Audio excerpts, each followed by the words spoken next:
For the second time in my life, I'm guilty of committing a crime.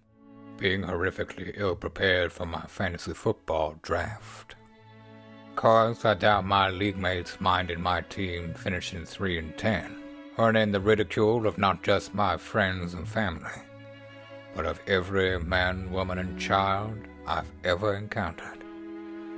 But this season, I find I'm so excited I can barely sit still or hold a thought in my head. I think it's the excitement only a future #FootClan champion can feel. A future champ at the start of a long journey, whose conclusion is dispersing a wide range of insults upon my league mates. Things like, "You're one pathetic loser," or "You must be a major disappointment to your parents," or my personal favorite, "You suck. Buttface." You know who's going to be the toilet bowl champion this year? Not me. Not me.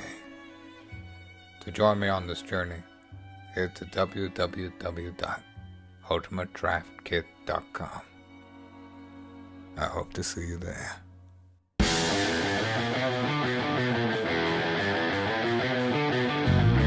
Welcome to the Fantasy Footballers Podcast, coming to you from the Play Draft Studios with your hosts, Andy Holloway, Jason Moore, and Mike Wright. We're back again. Football's back. Big shout out to our friend Morgs. Oh, Morgs. Yeah, that tells you everything you need to know about our actual relationship with Morgan Freeman. That is very strong. I am good friend. So excited to be here today. So excited for this show. My entire morning was rejuvenated by the drive into the studio today. Brooks is laughing because I've already shared this with him. I was just blaring "Come Sail Away" by Styx. Oh, really? Just blaring it. Oh, man. Don't get me started. It's such a good song. It is the perfect song. Oh, sailing. Don't get me started, You know what that man. song is?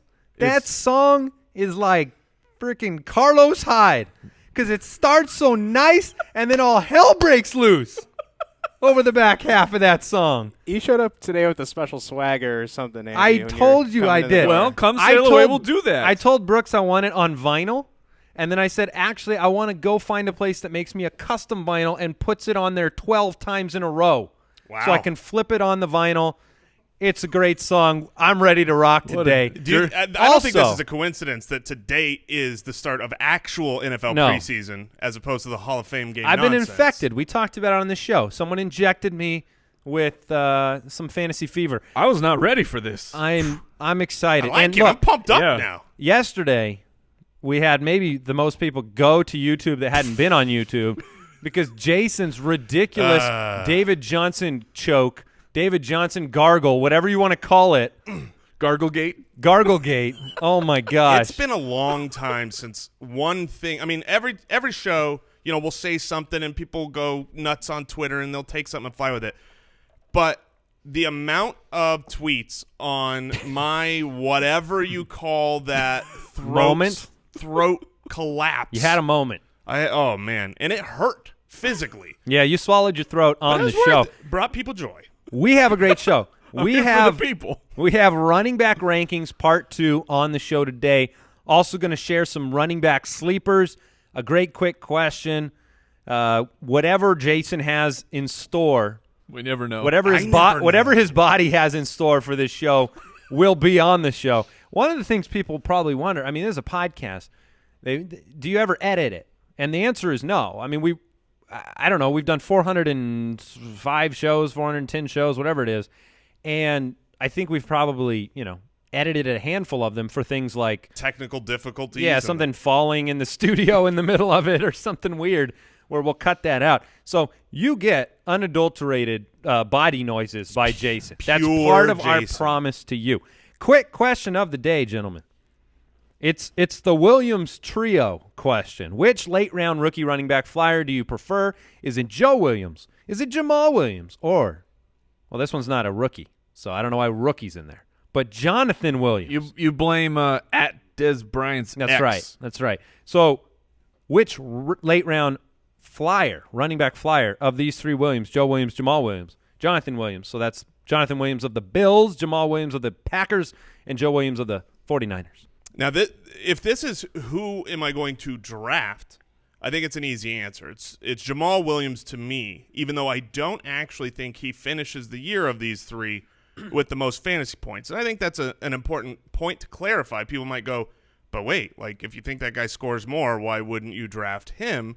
And the reason is because and the guy I think might score more is Jonathan Williams here as the backup touchdown guy for the Bills and if Shady were to go down. But Jamaal Williams is the only one of these three that I see, the Green Bay rookie, who has a chance to come out in week 1 and have a surprising volume. Come out in week 1 and get 15 carries and be a goal line back for a great offense. The other two guys, I don't think there's any chance, barring a preseason injury, for them to do that. It's Jamaal Williams for me as well. I'll keep it simple. I'll also ask the question, is there a player – does your answer change if it's a dynasty draft? No, I don't think so. I mean, I still believe I would want to have the rookie on the best offense, and that would still be a Green Bay rookie. Mike, who is it for you? I'm with Jason. It's Jamaal Williams. And for the exact same reason. His ceiling his opportunity with ceiling is the highest of the three without something happening.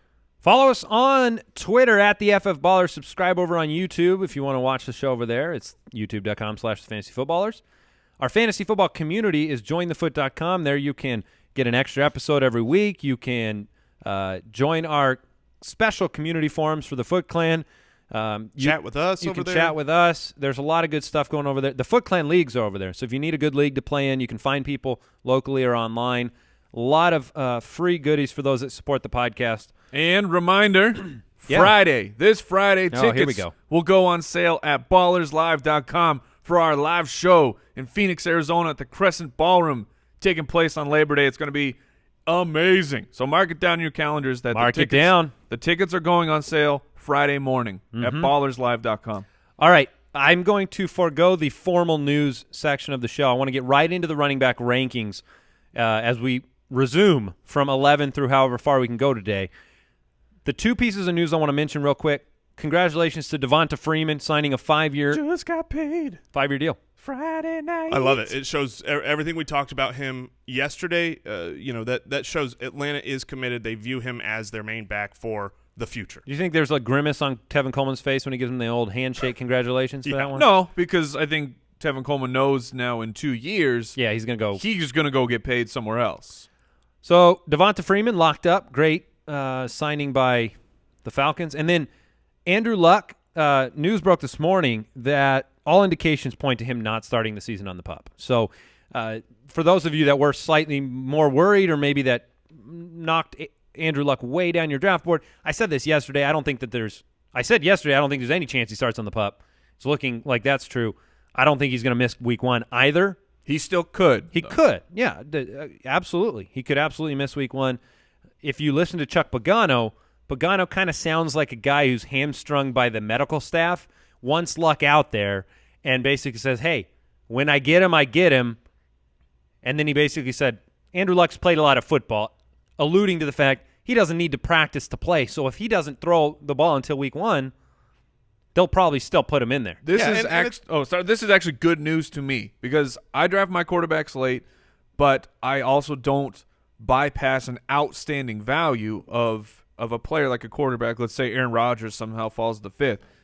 Andrew Luck is going to fall in your drafts if you're drafting right now because of this. So it's how risky do you want to be? But for instance, I did a best ball draft yesterday on Play Draft, and I was doing it on the Periscope.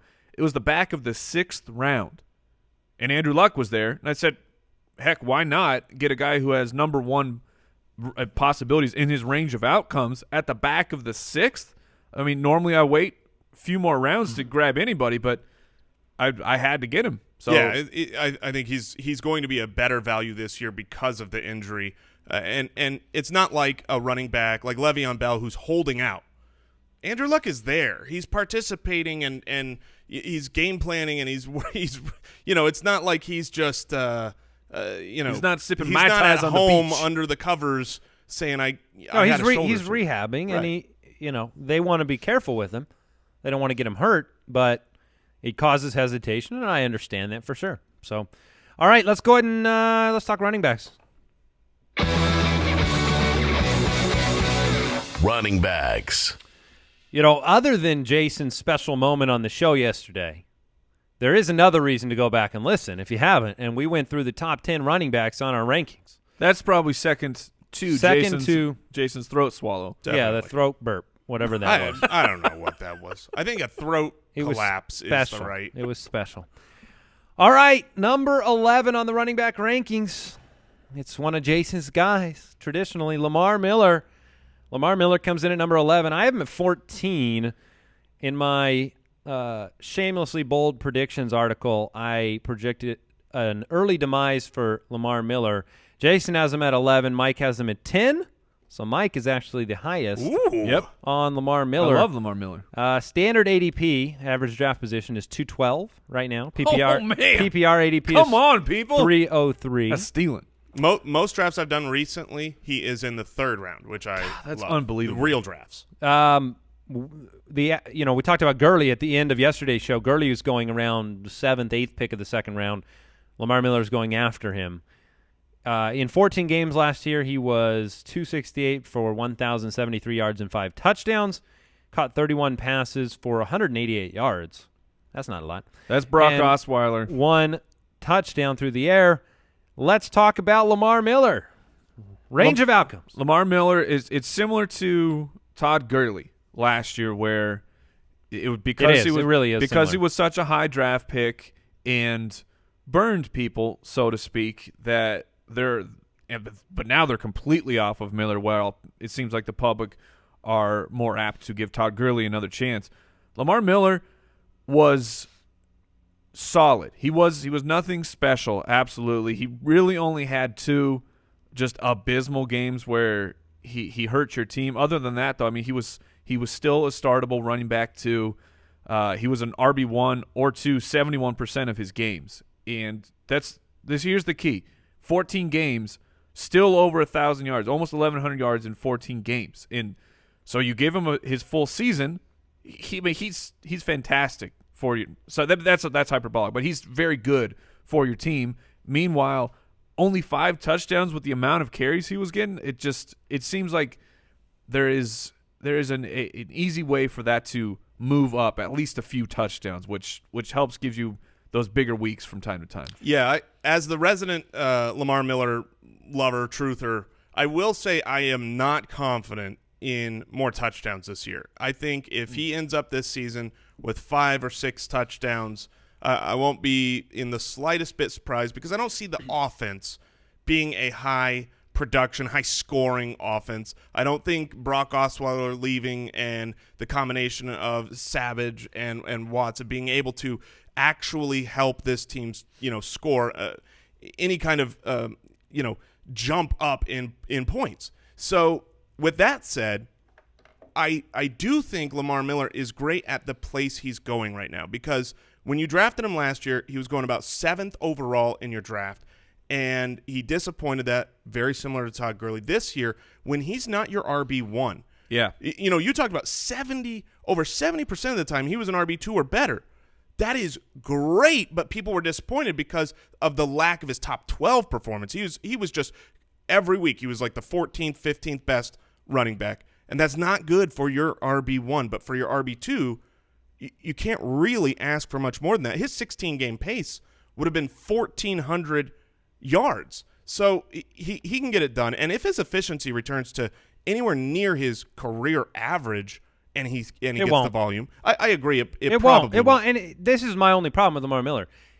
Everything you said is 100% right. If you're listening to me out there, Lamar Miller deserves every bit of the value he's currently providing in drafts, because he's a starting running back on a team with great opportunity.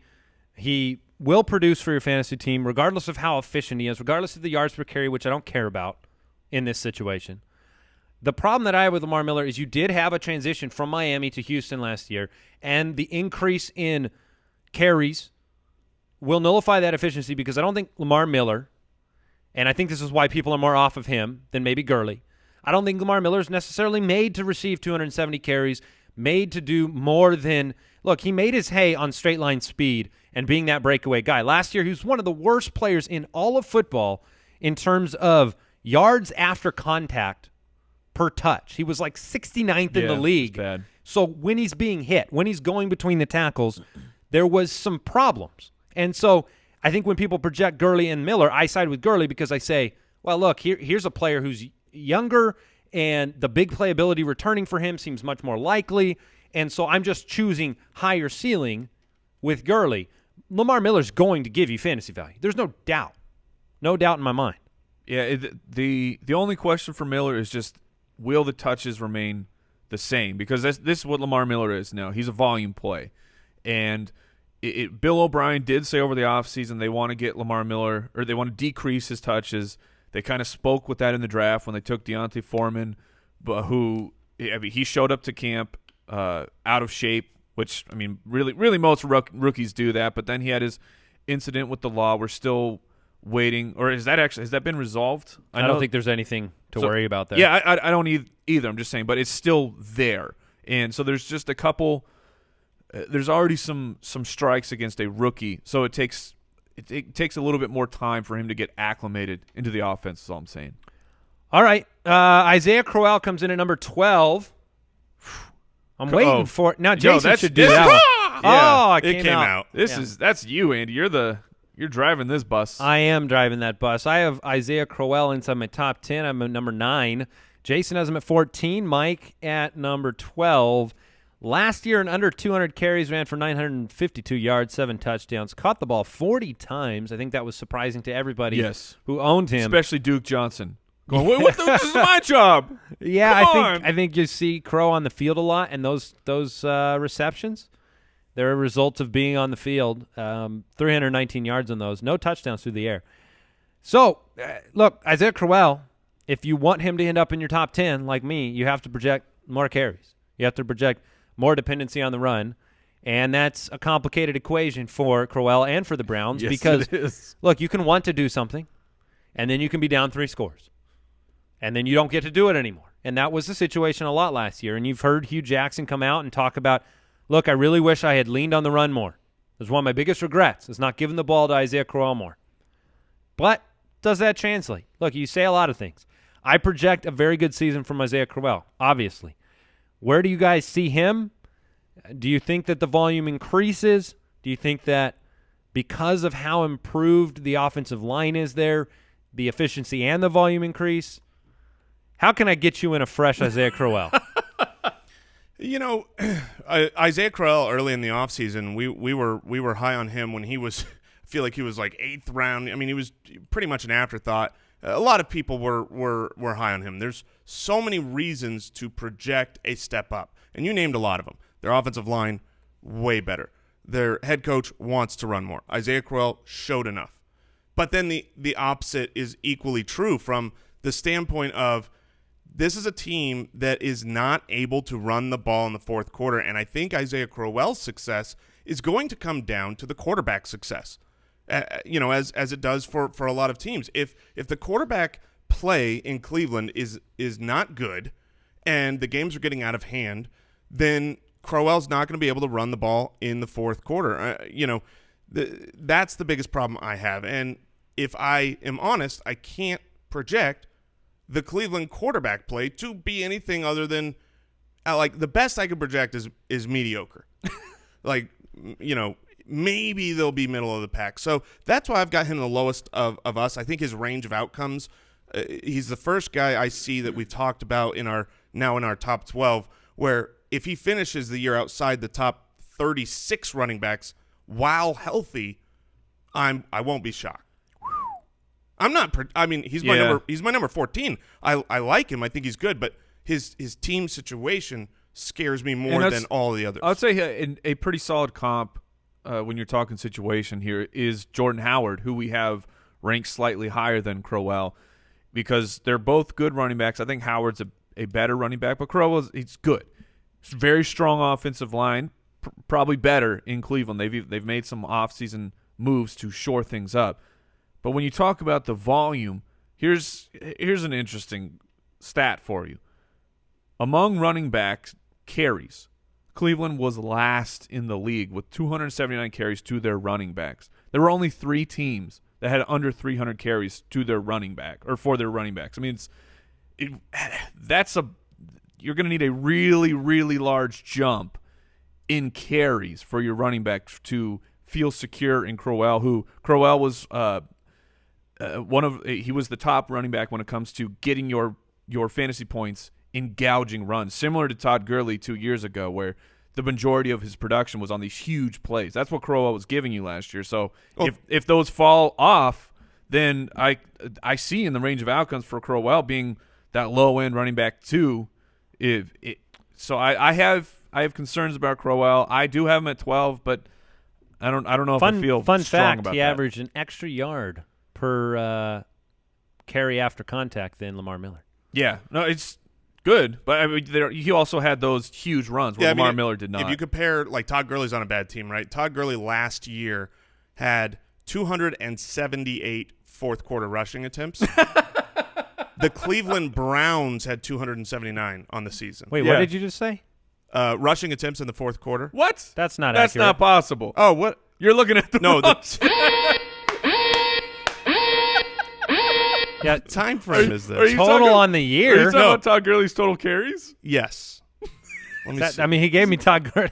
Fun fact, Gurley had over 1,000 carries last year when broken down by quarter. Oh, thank you, Jason. Yeah, that's what I'm Much here for. appreciated. Thank you. Maybe move on Quarter. to before we move on to the next running back, why don't we talk about flea flicker for a second? Sure. You know, a lot of times people are one of the most common questions we get is, where's a great place to play a league? You're a commissioner or you're wanting to check someone out. Flea Flicker, they've been around for a long time. I remember playing Flea Flicker, a decade ago, and it's a great system that is completely free. You can have league sizes ranging from 4 teams, you and a couple buddies want super teams, all the way to 24 teams. So it's perfect for family, friends. They've got, features like email drafts, and time management is a breeze with them. So you can go there. They've got great live scoring through the season, an easy-to-use interface, cool blockbuster trade features, and they even have a new mobile app for this season. So if you're thinking, hey, where should I start my league, I would definitely give Flea Flicker a chance. Plus, Flea Flicker, is one of the people that have been around for a long time, and so they've kind of worked through some of the issues, and you're going to have a smooth process. So pick Flea Flicker for a better fantasy football experience. It's fun and easy, fast and free. Just go to fleaflicker.com/footballers today. That's FLEA flicker.com/footballers. And we also want you to check out Pristine Auction. Pristine Auction. I can't stop myself from jumping on there every single day because they are the best sports memorabilia site of all time. I'm getting pointed at Yeah, here you're getting by pointed Andy. at because we just picked up 4 items for some giveaways we're going to do. You're darn tootin' we did. We're going to give away it's the first time I'm saying it. We're giving away an autographed David Johnson helmet. Woo-hoo. You want to jump in there, Jay? So that's coming soon. Got it on Pristine Auction.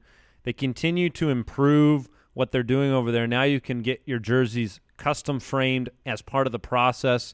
So if you get an autographed jersey from one of your favorite players like Stephon Diggs or Jay Ajayi Or Jake Butt. Butt, The people have asked where Jake Butt frame that butt. Ooh, very nice. Frame that butt But there's Pristine Auction. There's tons of new stuff every single day. Pristine Auction, PRISTINE auction.com. Make a completely free account. It's free to bid, free to check things out. But when you make your account, let them know that the Fantasy Footballers sent you. Now, we will talk about each of these running backs, but I want to get through as many as we can. So I'm giving you guys the heads up. I want to try to fly through as many as we can because I think people want to see all of the rankings. So we've talked already about Isaiah Crowell. We've talked about Lamar Miller. So Miller was 11, Crowell's 12. At number 13, we're talking about Marshawn Lynch. Welcome back to the NFL, Marshawn Lynch. I have him at 12. Jason has him at 12. Mike, you have him at 15. We know about the offensive line. The offensive line in Oakland, is outstanding. Ranked 7th from Pro Football Focus. Yeah, it benefited Derek Carr tremendously. Latavius Murray was great in short yardage situations. He had 12 touchdowns. He missed some time. He still had a productive fantasy football year. What's the real ceiling for Marshawn Lynch? Because I haven't really heard either of you guys discuss that. I think you both, obviously, you're showing you're on board with the ranking. He's inside your top 15, Mike. Jason, top 12. All the reports out of camp. Look, if you go back, let me say this real fast. If you go back a few years, when he was in Seattle, the end of his tenure in Seattle, you talk about the potential for injury and things. He wasn't in camp all the time. He wasn't at these voluntary practices. They needed to part. This was ending in Seattle. This season in Oakland, it's been completely different. He's been at every single event. He's been at every single practice. He's been participating in everything that they're doing, and at least from what we're seeing out of Oakland, he's been the model teammate. He's been the model guy in the locker room. Everybody loves this guy, and he's been everything on the field. They said, the burst, everything's there. But what does that really mean? If he gets 205 carries, what can he really be? Because he used to be the perennial top 5 guy. Yeah, Marshawn Lynch, his ceiling, if he plays 16 games, is to have 15 touchdowns. That's what he would be. I don't see him being one of these volume backs that is getting 275 carries. There's the reports, we're going to keep him under 200. I expect him to top the 200 carry mark if he plays 16 games. But with that offensive line and with the offense as a whole, he will have enough goal line opportunities that he can convert to be a very valuable asset. The biggest worry is going to be his age. 2 reasons. One is the question of, will that cause injury? And 2 is, will he be able to sustain through the season? He's going to be one of those candidates for me if he comes out in the first 4 or 5 weeks and he's looking great, and in 4 weeks he's got 4 touchdowns or something like that. I might be looking to move him out of. It's a good thought. Out of fear for the breakdown for older guys or guys that have been out of the league. You think about Jimmy Graham. Came back last year off of that year off through the injury, and he was fine to start. But as the season waned on, it takes a toll. Yeah, it does. Yeah, it's a good point, and it certainly has for him historically. And my concern is like Jason. It's just injury for Marshawn, and I know that he never technically missed a game with his back injury. But this is like his back it's a degenerative issue. This is not something that necessarily completely goes away.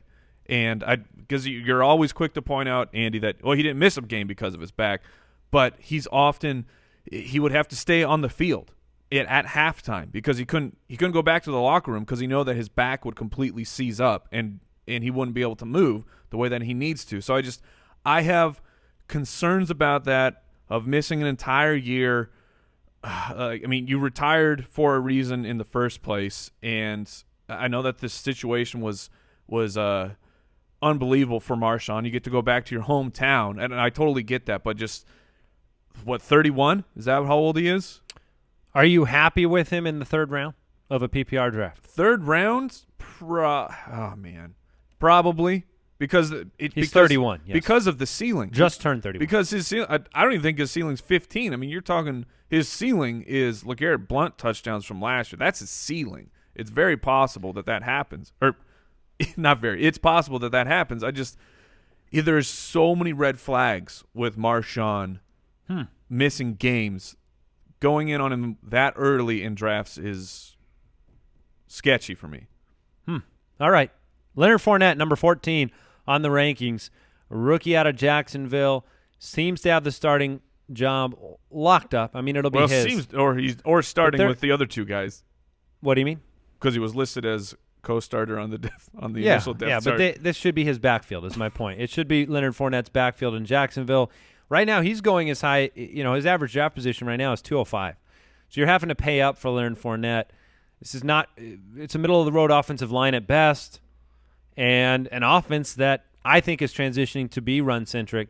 I think he's a volume play. I think he'll have some big plays in this offense, and I'm really comfortable with him at the back of the 2nd round, early 3rd round. Yeah, he's a guy that I've been higher and higher on lately. I believe he is. I want to go with what I saw on film and what I believe about the player. which is a generational talent. That when he was touted that way in high school, and he lived up to the hype. He was touted that way in college, and he lived up to the hype. He was drafted with the fourth pick in the NFL, and I think he's going to live up to the hype. I really believe he is talent-wise that good. My big worry with him is obviously the Jaguars. I mean, if I've got to worry with Crowell and the Cleveland Browns, there's room to worry about the Jags. Now the Jags have a much better overall team, much better defense, a quarterback that can get it done. We have seen him at least get it done statistically before. I'm Ron Burgundy. It's going to come down to me for whether he's worth his draft value. A lot of it's going to be on the offensive line. I've been listening to some beat reporters on air, and they were talking about this last week. They had several injuries to their offensive line. But when I'm researching it, I can't find anything on that. So I want to stay tuned to that. We know that their left tackle that they traded for. I was going to say, we got to talk about Brandon Albert. Brandon Albert, he comes in, and it's like, oh, good. They're going to shore up that offensive line. And then he's like, well, I want more money. And they're like, no. And so he's like, I'm going to retire. And they're like, okay, pay us the $3.4 million signing bonus. No, I'm unretiring. And they're like, we don't want you. Yeah. You're on the NFL. To be determined.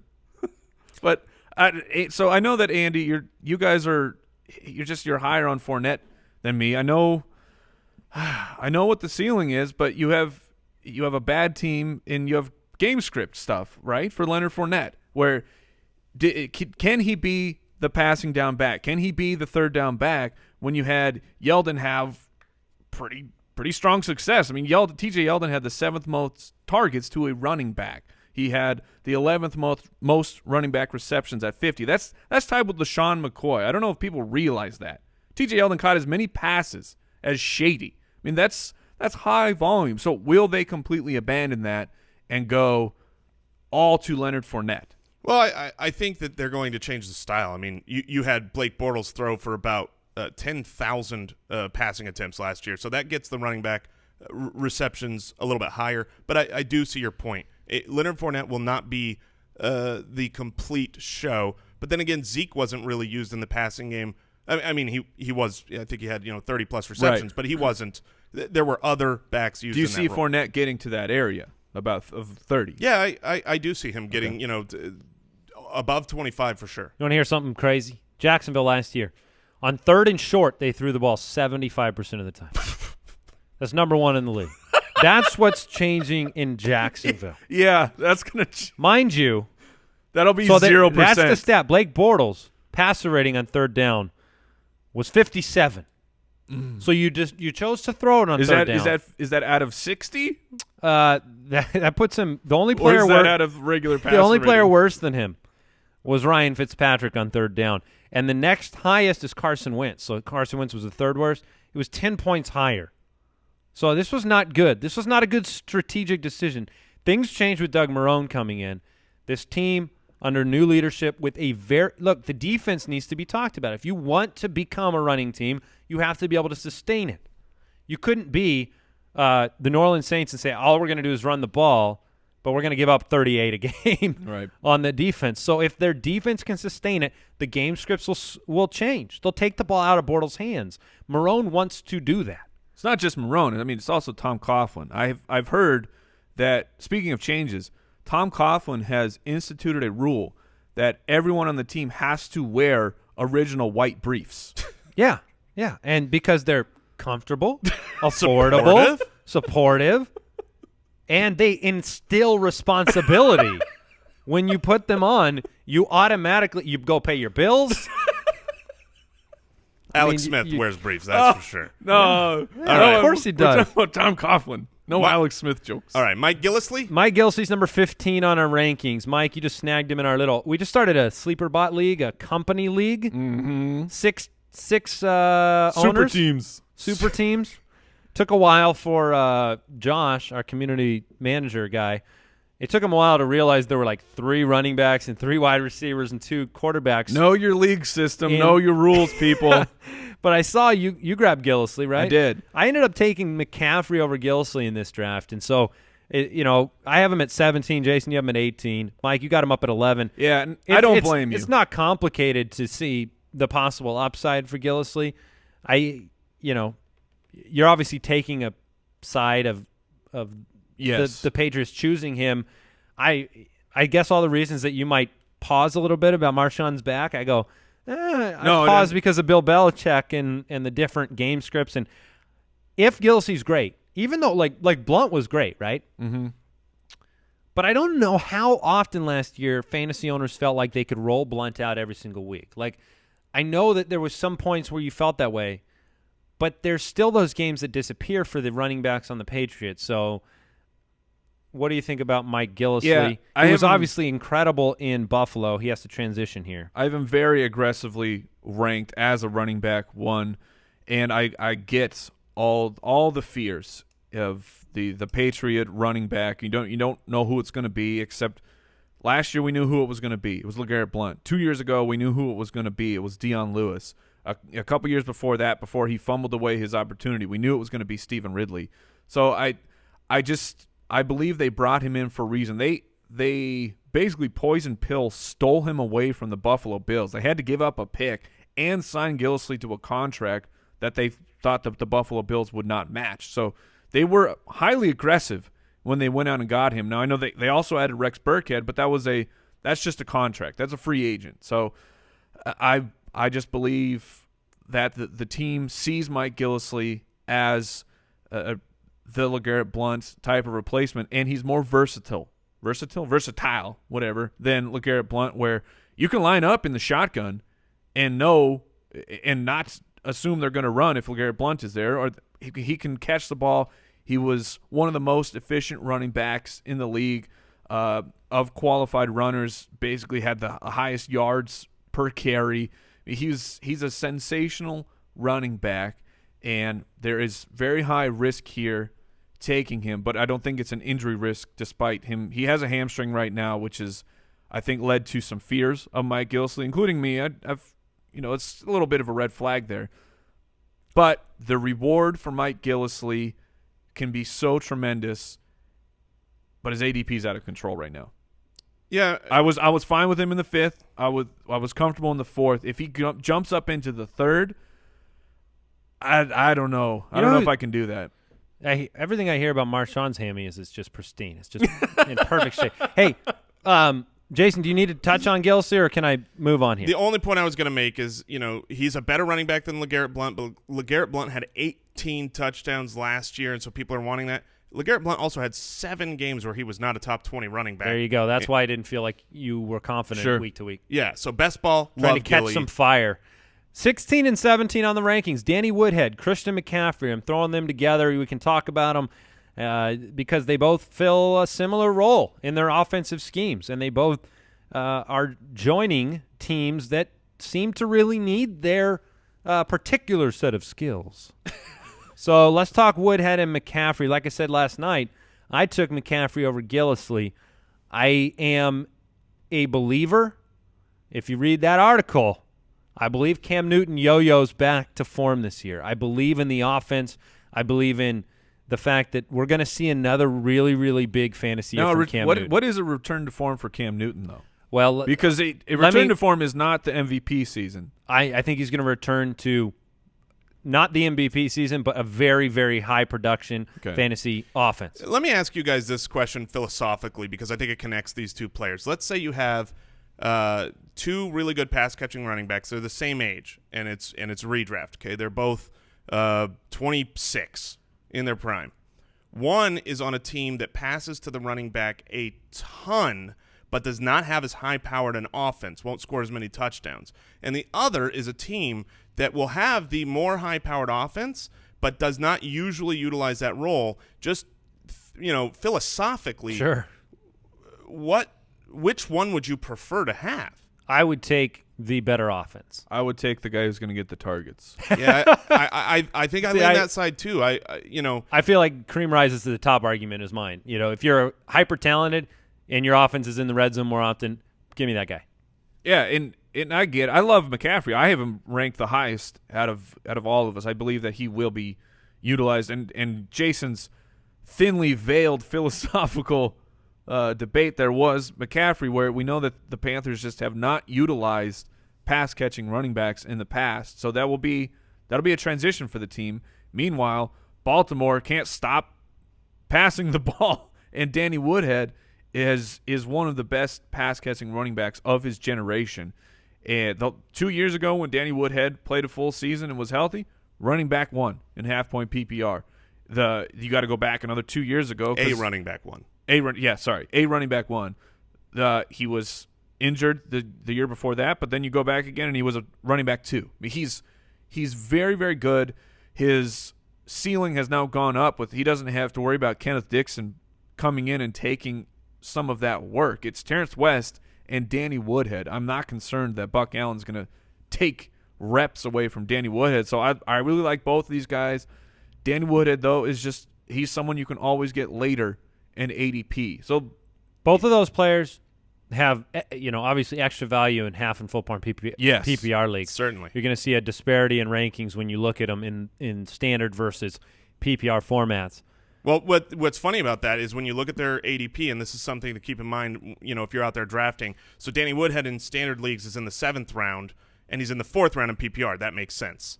He still has value in standard league. Sure, but I'm just saying a 3-round gap. Yeah. Christian McCaffrey is in the 3 in standard. He's the 308 in PPR. He's goodness, he's the 308. So I think in standard leagues, people need to.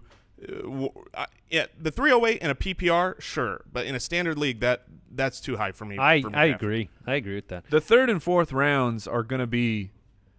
It's plant your flag. Yeah, it in is. Those rounds. They're all highly questionable. You just take the one that you want on your team. All right, let's talk 49er new and old here. 18-19, Carlos Hyde and Frank Gore. Carlos Hyde, I have him as a running back 2. Welcome to the club. Mike, you have him at the same spot as me. Jason, you have him even higher. Look, Carlos Hyde, it's all about health. Last year, he was still an RB1 or 2 69% of the time. We talked about him on the show recently. The offensive line isn't great. His ability to stay healthy hasn't been great. But the pure talent, if the opportunity is there, it's going to produce fantasy points. It just has. He's always been one of the more elusive running backs when it comes to breaking tackles, yards after contact. That's why he's able to put up actual usable fantasy numbers on such poor teams. I don't know if there's a lot of evaluation you need to take on Carlos Hyde. He's an excellent running back who has never completed a full season. So will he be worth the draft price in the 4th round, in the back of the 4th round? I think he's worth I'd love him as my 2. I really would. I'd love him as my 2, and I would insure him with some depth on my bench and make sure I'm in a position where I can benefit from his health and then, have a contingency plan. If the draft fell to you in a certain way that you end up going wide receiver, because that's how the tiers work out. You can't bypass these high-level players. Would you take Carlos Hyde in the back of the 4th, or would you be looking for a different option? Let's say so you have Hyde at 23, you have Ty Montgomery at 25. Yeah, I would take Hyde. Okay. Yeah, absolutely. Yeah, the last 3 legit drafts that I've been in, I've grabbed Carlos Hyde in all 3 of those. I think he's a great value right now. Kyle Shanahan, historically, when he's got a clear leader at the running back position, he gives that guy over 60% of the carries, which is a great number. You can go back to certain teams he was on, like the Browns, where there was no clear winner. In fact, I think they started with Ben Tate, and then he got injured. And that was just So that was the Muggles. I think Carlos Hyde will get the volume, and he's got the talent, and he's got a good offensive coordinator. He should be a nice 3 weeks. Yeah, he should be very good when he's on the field. It'll be like 10. Come on now. Broken up. Over under. Maybe he can do the every other game and just schedule it out. Take one off. You know what I mean? Yeah, seriously. Go game 1. So we know. Take one off. Go game 3. Take one off. I like Go it. game 5. And then he's Take there. one off. He needs a 2-week recovery time. That's no big deal. Now, in fairness, I'd probably need about a 6-month recovery time from playing in one NFL game. I would need a lifetime to recover. I know he's never played 16 in his short 3-year career, but he has 13 and 14 games in 2 of those seasons. So if you say he's going to play 13 games, I think he's going to be worth his draft spot. All right, I'm moving on. Ty Montgomery at 20, Spencer Ware at 21 in our rankings. Let's touch on what are the highlights here for those two players. Ty Montgomery is one of the most difficult to ascertain. You talk about planting your flag. Right now he's a late third-round pick. You have to plant your flag on Ty Montgomery if you draft him there. And I can see both out. I can see him being such a key cog in this offense. He's gained weight, right? We've talked about the fact that he's put on muscle. He was pretty incredible last year when he had the opportunity to actually run the ball. He had 77 carries for 457 yards and 3 touchdowns, caught 44 passes. I think he's one of those players, he's going to get the ball. It's just a matter of, does he get it enough to justify him being a late third-round pick, or as we have him, right at that RB2, RB3 fringe? I'd feel so much more comfortable stealing him later in the draft, so I don't think Montgomery's on many of my teams. Ty Montgomery is the opposite of Lamar Miller. You're going to get far fewer touches, but the actual quality of that touch when it comes to fantasy points is much, much higher because you have a good offensive line in front of you. You have Aaron Rodgers as your quarterback. You know that they're going to put up high 20s, low 30s nearly every single week, giving Montgomery a huge opportunity. He's a converted wide receiver, so you know that that's part of his game. You saw when he was thrust into the running back role and didn't really know how to play it, they just targeted him 10 times a game. And those targets did go away as he became more acclimated in that where he could take carries and everything. But my flag, I love Ty Montgomery. I think you are planting. Yes, I think that he is going to be worth the price of admission. I think he'll be a strong running back too with massive weekly upside. Yeah, the news on Aaron Jones is good in the sense that, Ty Montgomery has the pass-catching role. We're not sure about those early down he's at least going to take some of that. Yeah, my big worry with Ty Montgomery is I think he's going way too high in standard leagues. His value comes in a PPR league where, his 40, 50 receptions will count for points. I got a great question for you guys. It's a tough one. Maybe. You're in a league. You need a flex. You've got to choose between Ty Montgomery. I go biceps. A bicep flex? Yes. Yeah. I don't. You got to choose between Ty Montgomery and Devontae Adams in your flex in a half-point per reception league. Ooh. Who do you want week to week in your flex in that league? I'll take Adams. Yeah, I think I would go Adams as well. Higher touchdown opportunity, I believe. Okay. All right. Spencer Ware at 21. Jason, you got him down at 28. I have him at 20. Mike, you got him at 17. Why are you burying the Ware? Look, Kareem Hunt's going to get work. He's going to get work. Yeah. Work. I mean, yeah, his work is going to come at the expense of Spencer Ware. Of the Charizard. No, he's going to get work in place of the Ware at some point in this season. Possibly. But so Jason's got him at 28. You feel the least confident on him. So you are expressing just overall confidence. And Hunter, you're just saying it's going to be a quagmire. Well, I actually like Spencer Ware for where he's going. He's, we've been talking about all these guys in the third round, and where now up is in he our going? ranking, Huh? Where in the world is Spencer San Diego? Nice. Thanks. He's Spencer going San Diego. Well, It's come fun. on. He inversed it. It was very creative, Mike. It's not one of your Look at this. It's not one of Andy's your getting my jokes. If he had gone Spencer, Bunches of Funches. if he had gone Count Von Devin Bunches. if he had gone Spencer, like Kansas City or something. I mean, you're using the song, Sure. but you got to go with his location. All right. Well, I will write a formal apology and get it to you in a little bit. But in the fifth round, you have a value Spencer here. San Diego. in Spencer San Diego, you have a value because you don't have to pay that third round price, and he's going to be a volume back on a Gumshoes? team that has a head coach that has always produced quality running backs. But the problem I have with Spencer Ware is Kareem Hunt. I don't think Spencer Ware is going to be a 60% timeshare guy. I think they're going to be splitting this pretty even. And at the end of the year, both are going to be valuable. Both will probably be in the top 36 running backs. Andy's just singing the song. I'm singing it in my head. And I'm going to take the guy, instead of taking Spencer Ware, I'm going to take Kareem Hunt several rounds later.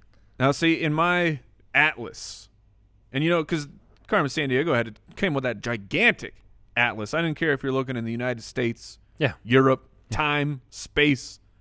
I still think Spencer Ware is the starter for the majority of the year. If you're right, you steal a starting running back in the 5th round. That's the cool thing about him. And you want a little excitement in your life, draft Spencer Ware. I love Kareem Hunt. I think that he is a spectacular talent. I think that next year, Kareem Hunt is going to be a top 3-round pick. What a pickle you're in with I know. P. Ryan and Hunt, It's who the you worst. love, but you do give Kelly and Ware the credit. Yes, and that's where All right. that's the side I have to All right, stand on. let's do our cooking. I stand with the veterans. Let's do our cooking by the book here. Dalvin Cook at 22, Mark Ingram 23, and Joe Mixon 24, rounding out our top 24 running back rankings. Cook, Ingram, Mixon. Can't be lazy. Welcome to question mark city, especially when you get into Ingram and Mixon, because the payoff is huge. You talk about flag planting. You've got guys, Ingram in the 6th round in PPR leagues as late as the alert. Okay, alert. Draft Mark Ingram at the 8th pick of the 6th round in a PPR league. Mark Ingram. Oh my goodness, Mark yes. Ingram might be the 3rd down guy all year long for New Orleans. The biggest question mark I and have he's lower there than standard leagues, which is mind-blowing. The biggest question mark I have with Mark Ingram is always, how long can I wait? Because according to my rankings and my belief, I mean, he should be going in the 3rd round according to where I have him, but I'm never going to take him there because I don't need to. So it's one of those games where it's like, oh, man, in the 5th, I like him as a value, but I might be able to get him in the 7th, so do I keep playing that game? And I mean, every draft, that's the game I'm playing, is how late can I get Mark Ingram? You have him, I believe, in mostly the same role he had last year. I think Adrian Peterson's going to come in to that role that Tim Hightower had. It'll be a larger role, more involved, but I still think it's going to be, essentially that role. And Mark Ingram was, he's a top 10 back for multiple years running in this offense. And for him to be able to be in the 6th, 7th round in certain drafts, he's a great value for where he's going. All right, so Cook, Ingram, Mixon rounds out our top 24. I'm going to run them back. Lamar Miller, Isaiah Crowell, Marshawn Lynch, Leonard Fournette, Mike Gillislee, Danny Woodhead, Christian McCaffrey, Carlos Hyde, Frank Gore, Ty Montgomery, Spencer Ware, Dalvin Cook, Mark Ingram, Joe Mixon. Before we move on, and I want to answer a couple mailbag questions, so get your pipes ready, Mike. Before we do that, I feel like Jason should do it. I want a sleeper running back. Pick one out. Give me your sleeper running back, and it can't look. Jamaal Williams falls into that category for sure as a sleeper running back candidate. But who's another one deep down in drafts, hidden away, that you could throw the name out there and maybe get something special from? I'll throw out. He shouldn't be a sleeper because if you play fantasy football, you should know who this running back is. But it's Theo Riddick. Always gets drafted far too late, and in PPR, he's an absolute stud. He's been fantastic, and he's coming along fine. He'll be ready for the season. Theo, nice. And Jason. I just think late in drafts, why would you not grab Theo? 2 guys that come to mind for me, depending on how late. Robert Turbin. We don't draft handcuffs usually, but I see him as someone involved, and you can actually touchdown get vulture. touchdowns and use him in the meantime. But Donnell Pumphrey, mentioned him a while ago as well. How do you pronounce that? Pronounced with an Pumphrey. Thank you. I think he is, if you're wanting super, super late, I mean undrafted, deep leagues. I'll throw out a guy you may never have heard of him, Jamaal Charles. I'm going to throw Jamaal Charles out there. I think there's going to be, if he shows that he has some pep in his step, I don't think there's going to be hesitation whatsoever. The coach said he's playing on Thursday. Yeah, there's no hesitation and for the coach coaching said, never mind. They took it back? Yeah, they took it back. So I'll throw Jamaal Charles out there. We'll see what happens. All right, let's get into the mailbag. Mailbag. All right, if you have a question for the show, head over to the website, thefantasyfootballers.com, or you can leave us a voicemail question, 302-464-TFFB, 302-464-TFFB. Leave us a voicemail question. Keep them short, to the point, and we'll get through as many as we can. This question comes in from Tom in Bridgeport, Chicago. He says he always hears us refer to so-and-so as a QB1 or QB2 or RB1 or RB2. Please explain exactly what is meant and how that is determined. Great question. I was actually going to say this earlier when I corrected Mike from, running back one to running back one, because a lot of people don't know that. It's very simple. We use everything here in half-point 12-team leagues. So a running back one or a quarterback one or a tight end one means a top 12. They finished within, there's 12 teams in your average league, so he was a top 12. A QB2, a wide receiver 2, would mean they're 13 through 24 at the end of season rankings, etc. And the QE2 is a big boat. Yeah, that's different. Totally different. Just to throw in, if you say the running back one, right? Or two, you mean final standings at that position? Yeah, he was the the running back one or the running back 6. Excellent point, Brooks. Thank you. Yeah, thank you, Brooks. The nuances of fantasy football. You're welcome, guys. All right, Tom in Ohio. When drafting in a league where passing touchdowns are worth 6 points instead of 4 points, does that change your draft strategy? This is look. If I came out with a book of frequently asked fantasy questions, did you do the cooking by it? This would be part of that equation. 6 point versus 4 point leagues. How does that change? It changes almost nothing. It might shift guys around a little bit as far as overall rankings, like Tyrod Taylor in a 4 points because passing.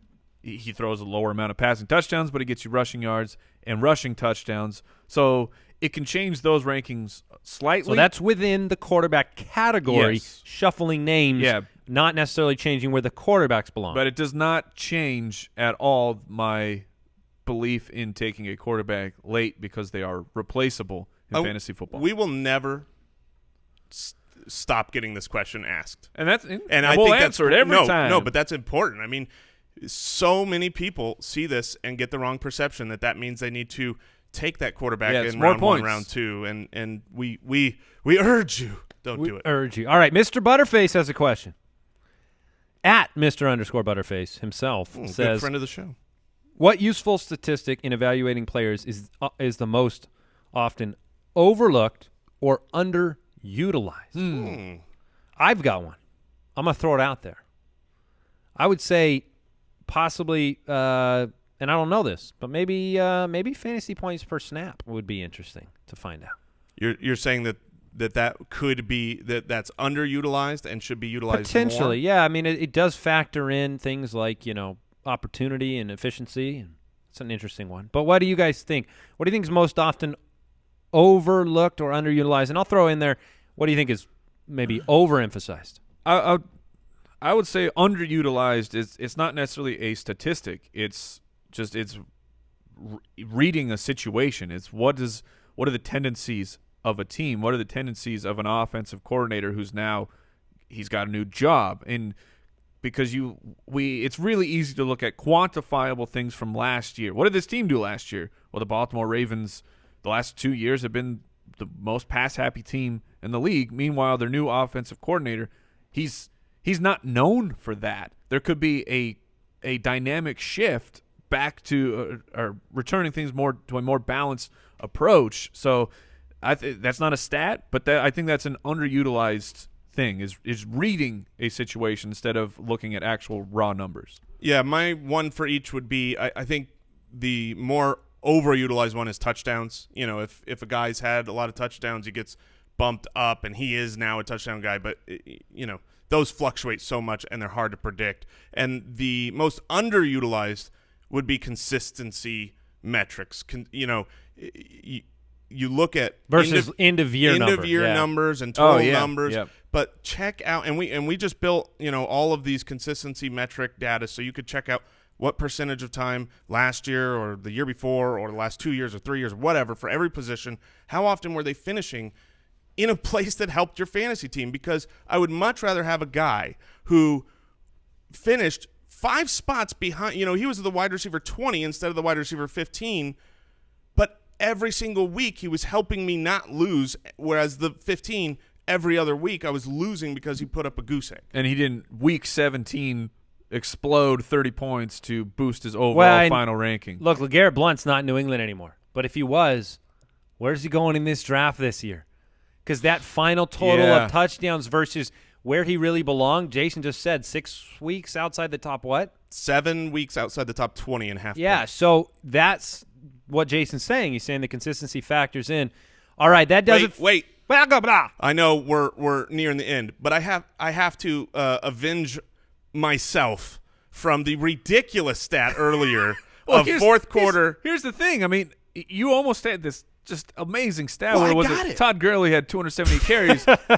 The Cleveland Browns only had 279 to running backs. Yeah, so here's I knew this stat from earlier, and I was looking it up on the fly. That's why it happened, because I clicked the wrong button. Go figure. Didn't do your cooking by the book? I didn't do my cooking by the book. But I'm not going to be lazy. Here are the real numbers. So the Cleveland Browns in the fourth quarter only had 48 rushing attempts, whereas Zeke had 86, Lamar Miller had 69, Todd Gurley had 63. The next lowest team was at 57 rushing attempts, and there were, I think, over 10 teams that had over 100. So for Crowell, the Browns have to be in games for it to change. Yeah, and that's one of those stats, too, where you're just basically – you look at it as opportunity or a negative. You can take it both ways. Wow, this is such a low number. It's got to change this year. Or, wow, that's such a low number. Ooh, I hope it doesn't happen again. Yeah, I think you got to look at the why. Why was that number low is because the Browns sucked. And so don't worry, Brock change? Is here. Woo! The wallpaper situation in Cleveland has upgraded, as has the quarterback height equation. All right, that is it for today's show. Check out the Ultimate Draft Kit at ultimatedraftkit.com. If you're looking to play some best ball or DFS this year, there's no better partner than the one we got, and that is Draft. Grab the Draft app for your phone. It takes 2 seconds. Go to playdraft.com/ballers, and they'll throw in a free paid entry to a best ball league. Mike just did a Periscope yesterday with a live best ball draft. They're super fun. Yeah, it's so much Jason, fun. right before the show today, just made his pick. Who did you take? Who did I take? I stole somebody from you. I took McFadden. I think we're in the 12th round. You took Doxson. And you foolishly didn't like it. Doxson in the 12th is amazing. That's a great pick. Sure. Thank you, Mike. Yeah. All injured league. Yeah. All right. Best ball. Check it out. Talk about overutilized. All right. We'll be back tomorrow. We're starting wide receivers. Isn't that right, Brooks? Oh, yeah. Goodbye. See ya. Thank you for listening to another episode of the Fantasy Footballers Podcast. Join our fantasy football community on jointhefoot.com and follow us on Twitter @TheFFBallers.